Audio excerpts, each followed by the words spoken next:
교육 활용 가능성 검토에 대해서 발표하게 될 김인성이라고 합니다. 오늘 앉아서 여러분들 여러 선생님들 말씀을 들으면서 들은 생각은 큰일 났다 이런 생각이 먼저 들더라고요. 왜냐하면 제가 너무 기대를 하게 해드리는 제목을 쓴 게 아닌가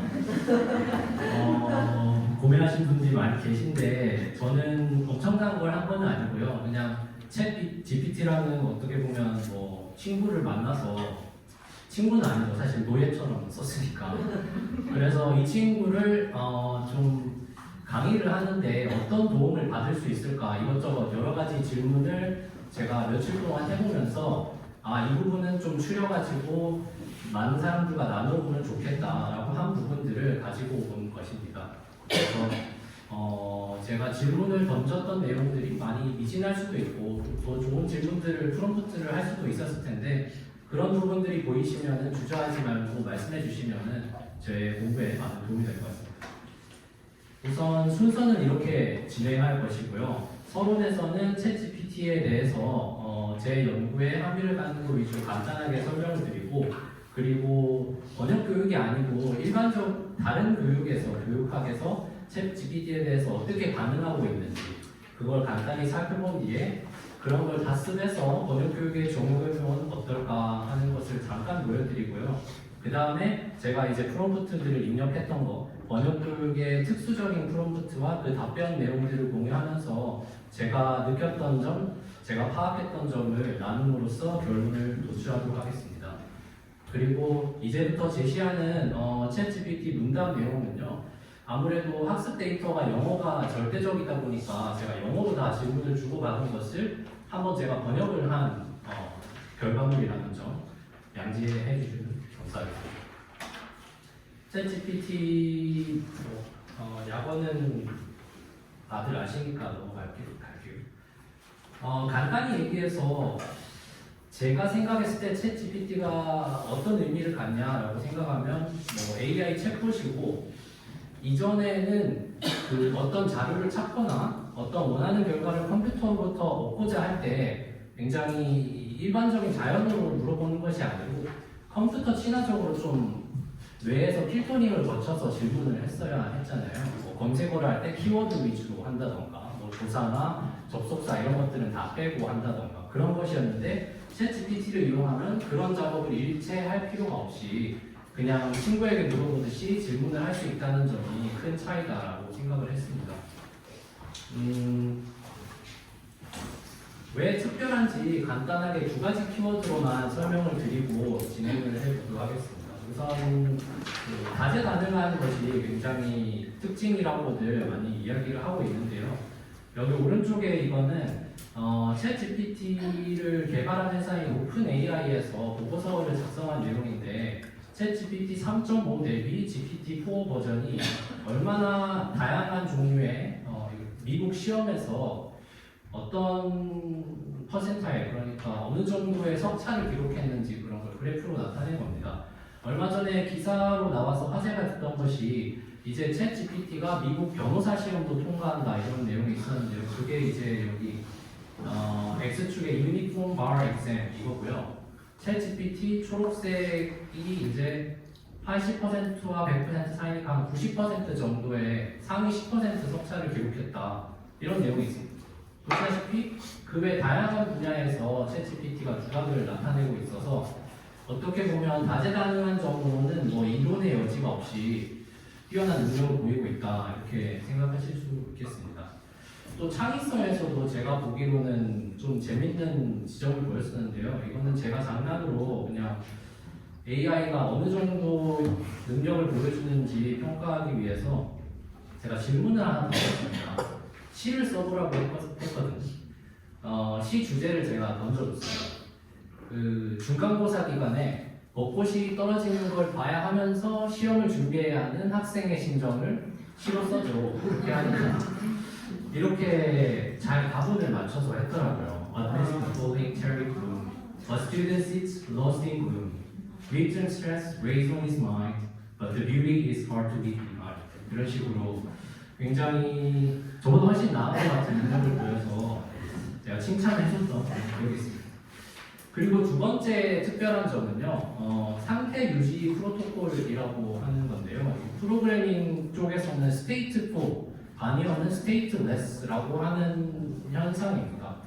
그러니까 뭐 컴퓨터 코딩을 해서 제공하는 서비스 중에 앞에 서비스를 했던 내용이 뒤에 영향을 미치느냐, 아니면 초기화돼서 완전히 제로 베이스에서 다시 서비스를 하느냐, 이렇게 따라서 두 가지 종류로 분류한다고 하더라고요. 그래서 우리가 흔히 얘기하는 NMP 종류들, 뭐 구글 트랜스레이터나 팝하고 이거는 다 스테이트레스 프로토콜입니다. 그래서 앞에 여러분들이 뭐 이걸 번역해줘라고 하고 가령 이제 한 텍스트를 전부 다 굵어서 주면은 못하다 보니까 단락별로 끊어서 주는 경우가 있잖아요. 그럴 경우에 1번 단락을 하고 지우고 다시 2번 단락을 주면 아예 새 번역인 것처럼 받아들이는 반면 챗 GPT의 경우에는 앞에 대화를 주고받았던 내용을 계속 이어서 어떤 상호작용을 하는 것이 가능합니다. 그래서 아까 제가 장난식으로 이제 시를 써보라고 했던 게 제가 첫 단락만 아까 보여드렸는데 이렇게 길게 썼더라고요. 그래서 사실 저는 여기에 이제 여러분들과 나누기 위해서 물어봤던 거라서 한 단락만 필요했거든요. 그래서 이 답변을 받고 나서 한 단락으로 줄여줘라고 했더니 이렇게 바로 줄여주는 모습을 확인할 수 있습니다. 그런데 두 가지 이런 특별한 점이 있는 반면 한계도 분명히 있었습니다. 아까 많이 이야기가 나왔던 하루시네이션이라고 해서 환각 현상이 있는데요. 다들 잘 아시는 것 같으니까 간단히 이야기만 하고 넘어가겠습니다. 일단 만들어진 원리 자체가 통계 기반에서 가장 답변으로 제시될 확률이 높은 걸 제시하는 것이기 때문에 정오에 대해서는 판단하지 않아서 가끔 가다가 정확한 답변이 없는 경우에는 이제 거짓 정보를 꾸며내는 그런 것을 이야기합니다. 뭐 얘는 이런 걸 얘기할 수 있겠습니다.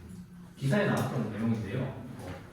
이렇게 질문 내용이 조선 왕조실록에 기록된 세종대왕의 맥북프로 던진 사건에 대해 알려줘. 이렇게 하면은 진짜 있는 것처럼 이야기를 꾸며내는 모습을 보실 수가 있습니다. 하지만 그 파인 튜닝이라고 아까 첫 시간에 말씀하셨었는데 정말로 이렇게 피드백을 실시간으로 주고받으면서 오류가 수정되는 모습도 보였습니다. 이게 벌써 2월달 기사였는데요. 지금 제가 발표 준비하기 전에 똑같은 질문을 해보니까 이렇게 1차적으로 답변하고 뒤에 하지만 이것은 사람들이 꾸며낸 얘기입니다. 이런 식으로 금방 수정하는 모습을 보여줬습니다. 그리고 또 시의성이 부족하다는 문제도 있습니다. 이제 미리 다 학습된 데이터를 그 프리트레인드라고 해서 앞의 내용들을 사후적으로 학습할 수밖에 없잖아요. 그래서 가령 이런 질문을 하면 한국의 대통령은 누구야? 하면 이렇게 전 대통령을 이름을 대는 모습을 볼 수가 있고 또 여기 보면 하루시네이션도 보이고 있습니다. 교육에서는요, 주로 아직 많은 연구들이 있지는 않고 제가 발견한 것도 대부분 그 퍼블리싱 플랫폼이고 이렇게 리뷰된 저널들은 아니었거든요. 대부분의 경우 이걸 교육 현장에서는 학생들이 표절에 사용하면 어떡하냐 이런 우려들을 가장 많이 하시는 것 같고 그래서 이제 뉴욕시의 독립학교들은 그 챗GPT 접속을 차단하기도 했다는 뉴스 기사를 제가 봤습니다. 표절을 찾아내는 그런 서비스라고 해서 제로 GPT라는 서비스가 개발되긴 했지만 아직 정확도가 많이 떨어지는 모습을 보였습니다. 그도 그럴 것이 간단하게 프롬프트만 바꾸면은 전혀 다른 답변이 나오기 때문에 기존의 표절 탐지 방식으로는 찾기가 조금 어려움이 있다고 생각이 되거든요. 그래서 그런 것 같습니다. 그래서 이 위협에 대해 현실적으로 교육 현장에서는 어떻게 대응하고 있는지 살펴보니까는 AI 표절을 원천 봉쇄하도록 애초에 과제를 그렇게 내주는 모습들을 보였습니다. 가령 과제 작성 과정을 밝히게 하거나 또 시의성이 있는 자료들을 참고해서 나는 여기서 참고해서 이 과제를 했습니다 라고 밝히게 하는 등 이런 모습들을 보여주고 있었습니다. 근데 제가 이런 얘기를 다른 어떤 선생님과 하는데 이것까지 챗 GPT한테 해달라고 하면 어떡하냐 제가 말문이 턱 막히더라고요. 그래서 뭐 좀 더 생각을 많이 해봐야 될 문제일 것 같습니다. 또 기회로 보고 반응하는 그런 집단들도 있었는데요. 가령 보조교사로서 챗GPT를 활용하는 모습을 볼 수 있었습니다. 여타 연구에서.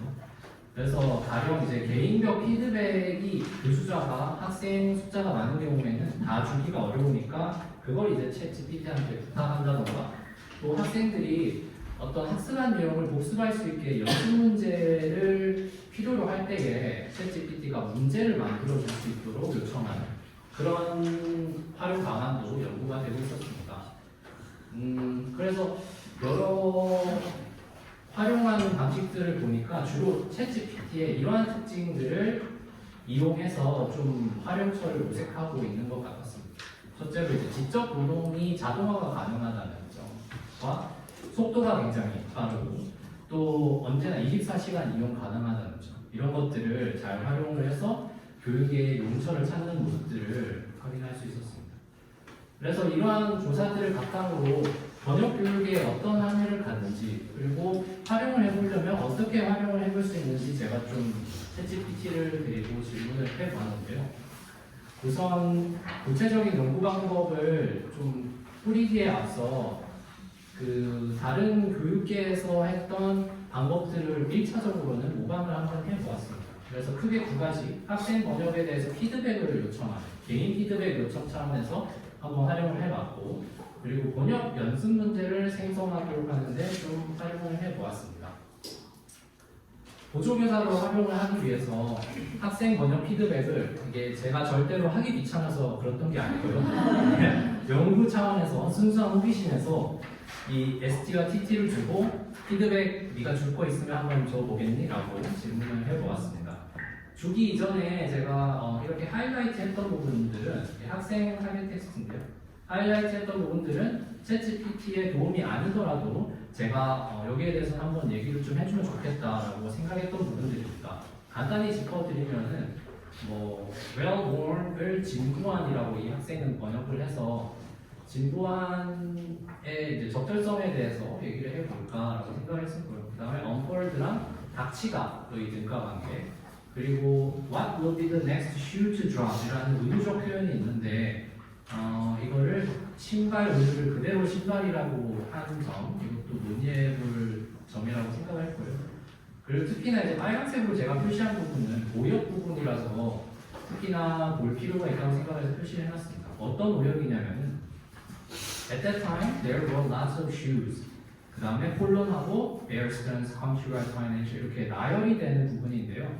이 학생은 이 마침표가 이 콜론이 닿는 끝이라고 해석을 해서 오역을 했었습니다. 그 당시에는 베어 스턴스라는 신발이 많았다. 끝내고 그 다음에 이제 나열을 해서 이 부분이 틀렸었고 그리고 Freddie Mac and Fannie Mae Government Takeover 이렇게 그 합성명사 형태로 되어 있는데 사실관계를 조사해보면 테이크오버의 주체가 government이고 이 두 회사가 피인수 회사거든요.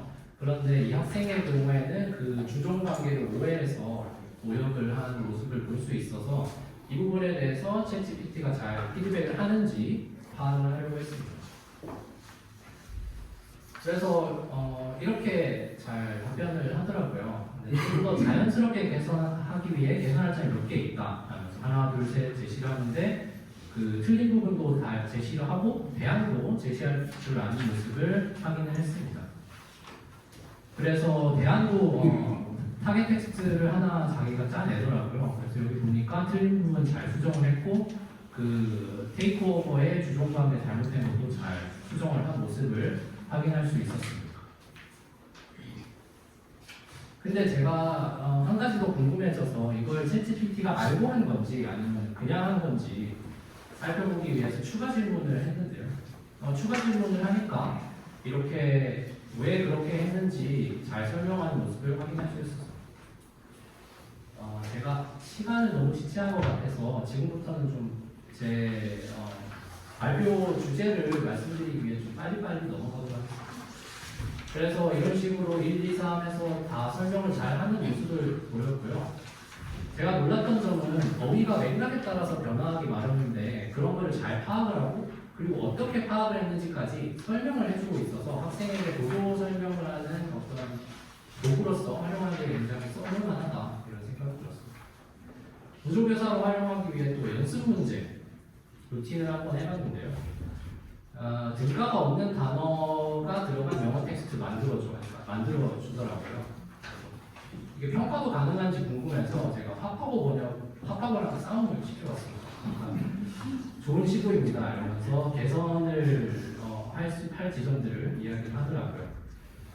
근데 조금 제가 허점을 찾은 것이 한국어는 아무래도 학습 자료가 많지 않다 보니까 한국어 연어 관계를 어색하게 대안을 제시하는 모습을 확인할 수 있었습니다. 그리고 번역 선택을 했을 때 과정 중심적으로 제가 학생들을 가르치고 있는데 그 부분에 대해서도 도움을 받을 수 있을지 해서 번역에 대해 설명을 해보라고 했더니 번역 과정과 의사결정 기준을 이렇게 설명을 잘 하더라고요. 하지만 아쉬웠던 것이 그냥 너무 단순화해서 번역 과정이나 전략을 설명하고 있더라고요. 가령 의미를 더 잘 전달하기 위해서, 명확히 전달하기 위해서 대부분이 둘 중 하나였습니다. 그래서 이러한 좀 아쉬운 점들이 보여서 제가 소견을 이렇게 내렸습니다. 번역 피드백이 가능은 하지만 어휘 맥락에 따라 변화하는 어휘 의미 파악은 굉장히 잘하는 모습을 보였습니다. 근데 한국어 표현의 경우 기본적인 연어 관계에도 맞지 않는 표현을 하고 또 번역 과정에 대해서 전략적 의사결정에 대해서 설명을 요청하면은 그냥 무조건 이 두 개로 to accurately translate, to better convey 아니면은 to sound natural 이런 식으로 좀 일반적으로만 설명을 하고 있어서 당장의 제 교육 맥락에 적용하기에는 좀 아쉬운 면이 있었습니다. 그래서 제가 가졌던 질문이 일정 부분에서는 사용할 수 있어 보이고 또 일정 부분을 보면 약간 아쉬운 점이 있고 이래서 이 그때그때 다른 모습을 좀 더 면밀히 파악할 필요가 있겠다 이런 생각을 하게 되었습니다. 그래서 이런 질문을 받게 된 것입니다. 그렇다면 대체 어디까지 활용할 수 있는 것이며 이 챗 GPT라는 보조교사의 번역 이해도는 어느 정도일까?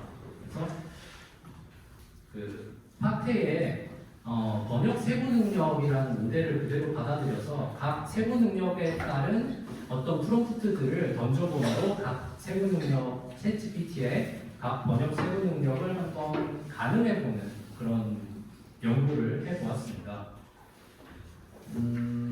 그 중에 이제 Strategic Sub-Competences랑 Psychophysiological Components는 제가 생략을 했습니다. 왜냐하면 이건 인공지능에는 해당되지 않는 능력이라서 그렇습니다.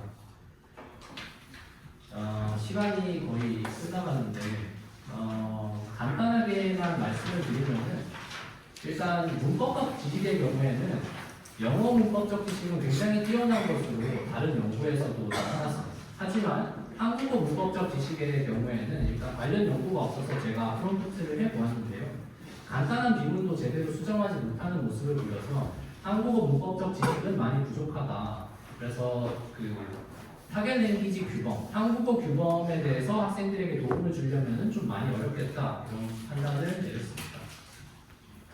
그리고 엑스트라 링귀스틱이라고 해서 주로 문화 차이나 백과사전식 주제 지식에 관련한 번역 능력인데요.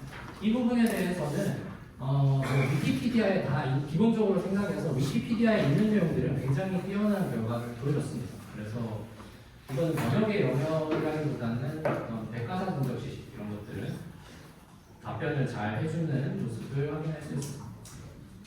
그리고 이제 그 다음으로 knowledge about translation이라고 해서 번역에 대한 메타 지식 이것의 경우에도 백과사전적 지식 차원에서는 번역 용어에 대한 설명을 굉장히 잘 해주었습니다.